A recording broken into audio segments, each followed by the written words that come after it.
behalf of Shogun Distribution. How's it going? Hey, what's up? Nothing much. They called me for an interview. Is now a good time to talk to you?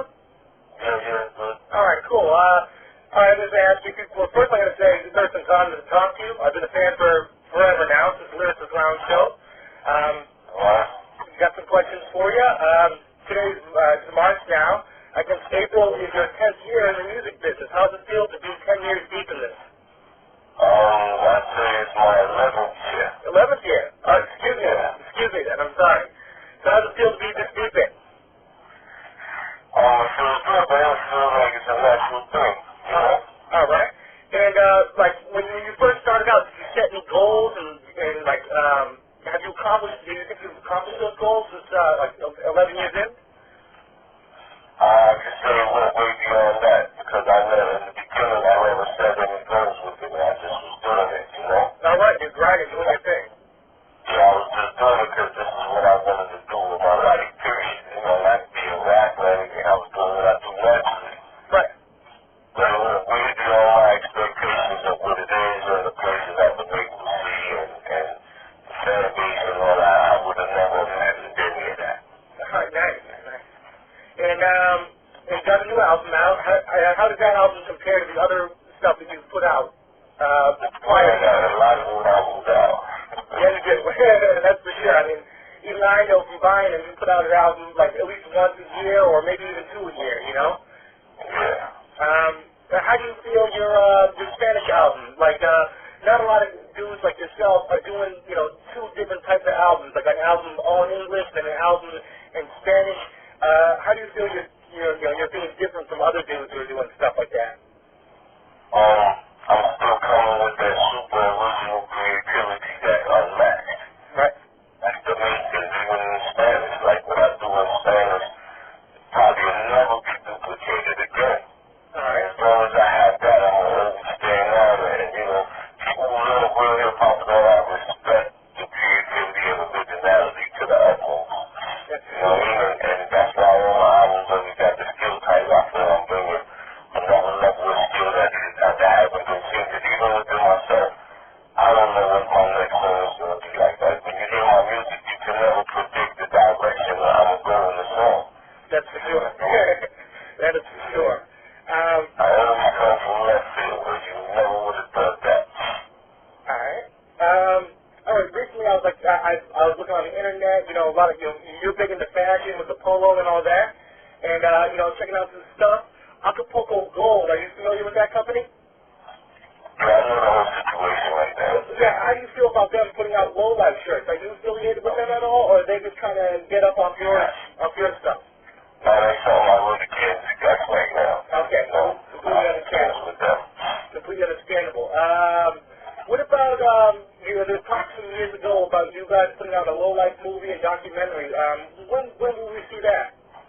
Yeah, all that is still in progress. You know what I mean? It should be happening sometime in the near future. All right. And because a lot of it has been in development for many years, and just as well as the like book series. Yeah, and that was my next question was going to be about the books. A lot of people want the books to say, you know, people are famous for that. They really want to read and see what you got to say and whatnot. Well, putting it together, you know, so, but we still want to be on a totally independent level, you know? Right, and we guys are doing stuff at once, too, so I completely understand on the wave there. But everything is coming to a great scale at some point in the near future because of the value we built it up to. Even when we were doing it in Spanish, I increased my value so many more millions, man. Oh, yeah. Because of, you know, the versatility and different markets I'm able to conquer. You know, because the underground market, what people don't understand, is the global market. Right. And a lot of the mainstream shit is just local in certain places. The underground is global, and your promotion is based on your skill. You really don't need anybody. I never have promotion behind it. Right. So, yeah. And my value and my skill level, according to the people, my promotion and my height, my name, my bars, it never died down because my skills never died down. Yeah, I agree with that. What else we got here for you? What are your thoughts on Rockets? They're making a comeback this year. People want to know if you were, you know, a lot of artists were shafted by them back in the day. Were you one of those people? And how do you feel about them coming back onto the scene? You know, I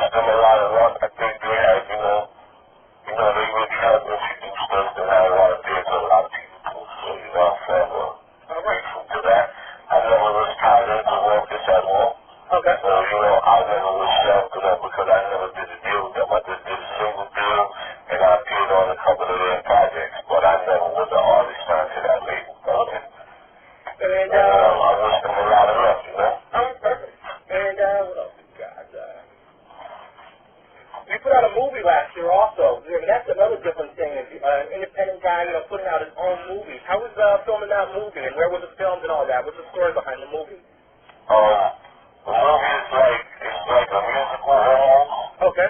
It's got a lot to do with my Spanish album. It features a lot of videos off the Spanish album, but the musical format was the storyline, just like documentary of, photo collections and shit like that. I know I want to see that. It also tells my whole story of my transition from, the low life and from coming out of prison, and how I got involved in all the film stuff and the music, to work with these programs. Like, it's a real big story. You know what I mean? But I was basically putting it out there to show people, the positive transition from, the historical negative story we had, but there still was a positive outcome. Yeah, exactly.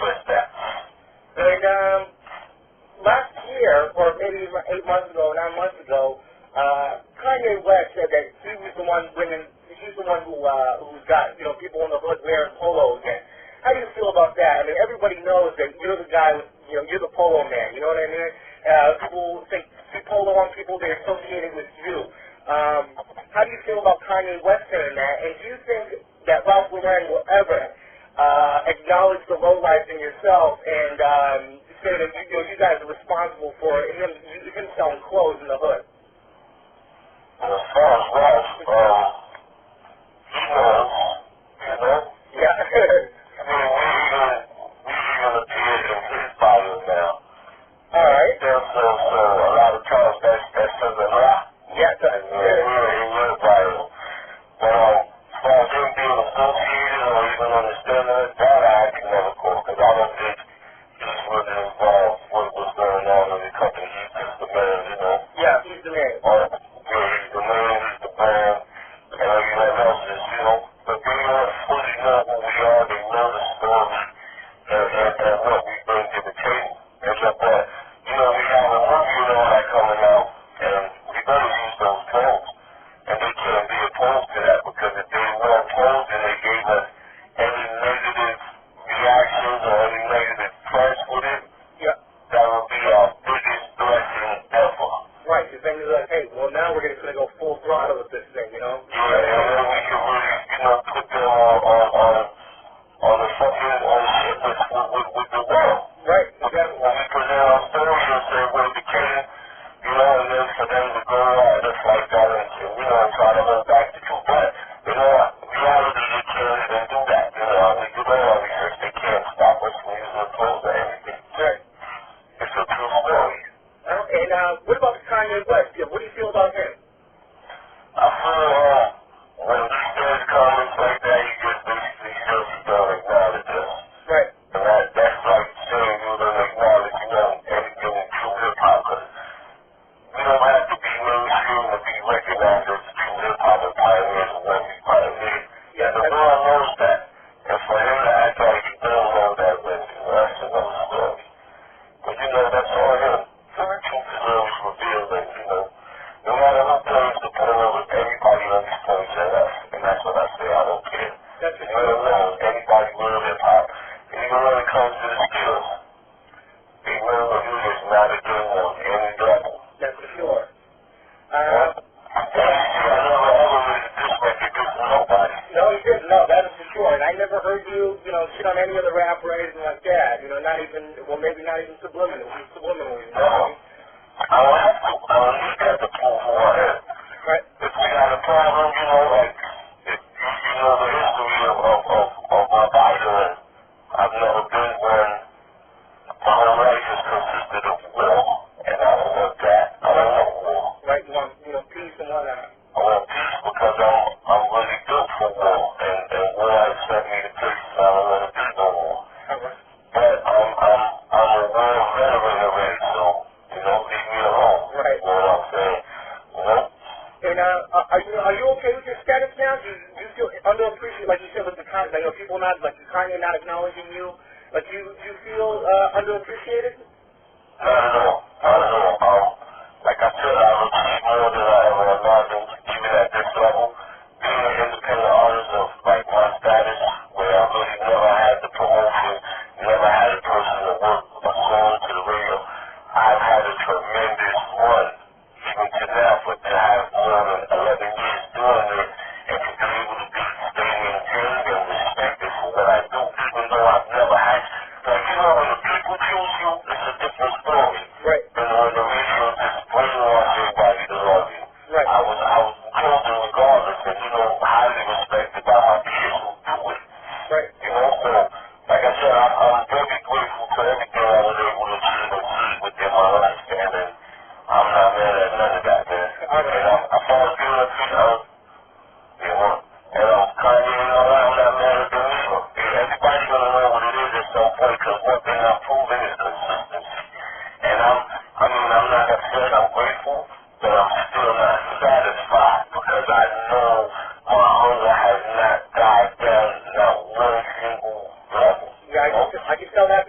too, man. You're still keeping it raw and keeping it real and keeping some great music. And remember now, I stepped up into everything, because in the beginning I used all instrumentals. Right. So when I got criticized for using all instrumentals, I made my own beats. But to this day, the NECRO, the Hang the Bangers is awesome. All right. You know? Hang the Bangers. All right, I didn't know that. That's good to know, too. Yeah. All right. The Hang the Bangers, along with Bookie and Wally Wake and his PMS, and we're doing all the production. You know? And I'm producing, like, even my Spanish album, I produce 85% of it myself. Okay. Are you producing for other guys like outside your crew? Like any other? Yeah. I've been producing a lot in the Spanish field, man, with Spanish artists, because, you know, I know how to make a Spanish classical salsa sound with grainy. Right. The grainy hip-hop of it, you know, like a rhythm style. Right. You know, I can cut it like that to really change something to the new form. Right. I've been able to do that a lot. I work with NECRO, Soulful Kings, you know, a lot of cats in Miami, but I've been doing work with everybody, even on the production, giving everybody production. All right, nice. What else do I got here? You know, I got some people in Brooklyn. They wanted to know what was the deal with the low lights and the deuce steps. Was there a deuce there back in the day, and what happened with that? There was no deuce that I know of. All right. I was wondering, because remember, low lights, there was millions out there trading low lights, so. Right. You know, there's like those millions trading deuce steps, so they'll probably have runners here and there, but as far as the heads and the generals, it never was no problem. Whenever I heard somewhere and I seen deuce steps, we all ran together. Right, and you know, I heard you on a track with Sean Price and Ruck, and Rock, you know, so, you know, there were deuce steps back in the day as far as I can remember. We know each other way before music. All right, nice. What else do I got here? Are we going to hear anything else? Like, are we going to hear the frog style come back? After I got a crazy lineup right now coming out. You know, because everything I just got, you heard the Bubble Love mixtape? Yeah, I haven't got it yet, but I want to pick that up for sure. So that's basically like, I did a Wu-Tang album, like I was a new member. Right. So, but it's, you know, it's the same format how they do it with the karate movie shit and all that. But you know, that shit was crazy, man. For that, I got a lot of shit coming out now. Like, I'm in the process of filming I got my own producer. Okay. That you know, filming 4 episodes next pilot. But it, you know, it's gonna be on my next DVD, the Billionaire channel. And it's gonna be massive new shit. All right. Like all the new, cause I got the Solutions album is coming. Okay. I did a whole album with Hurricane G and Spanglish Beard. I think that was called Mommy and Poppy. Okay. I got Black Rose new album coming. The Author. And then I got Fizzle, got an album coming called We Gotta Reach Children. You guys are working hard, man. You guys aren't stopping. Yeah, man. I mean, all those albums are complete. It's just about the time to put them out. But, you know, we're still trying to do it on a more music scale because of how we're growing still on the underground. We really could work it right now. Right. You know, there's no further to get on the ground. Right. No. It's going to go so far. Yeah, we've been able to kind of do it on this scale. And like I said, with no promotions, no PR work, nobody worked on shit, the radio, none of that. So, you know, we're known everywhere and respect the highest for this art. And what else we got here for you? You know, I had the honor of seeing you and I think Racklow and Master Fool live probably in 2000 or 2001 in Rhode Island. And you guys, you know, you guys don't do too many shows around these parts, so we're going to see, I know you guys are going out overseas soon. Are you guys going to be doing any touring here in the United States? Hopefully. All right. You know, we're trying to line all that up, but, you know, as much as possible. All right. Like I said, we really been a one-man operation, handling everything. Productions, tours, directing, All right. you know, marketing, delivery, all of that shit, so. All right. What else do you have? You know, people wanted to know, wanted to get a Brewster story from you. I'm not sure if you'd be willing to tell us one. I tell them to buy the book. All right, there you go. That's Or see the movie. So, I really don't want to glorify that too much, you know. All right. And the book is, you know, a story of what it is and what it was, but it's not what I'm about today, you know. All right. And I think that's all the questions I have for you. Do you have anything else you want to say before I get the phone with you there? I'm sure. Just tell them, check out the website, thirstinhowl.com. Okay. And, the myspace.com, thirstinhowl. Spitfactoryonline.com too, right? Yep. All right, perfect. I want to thank you very much for your time, Thurstin. I really appreciate it.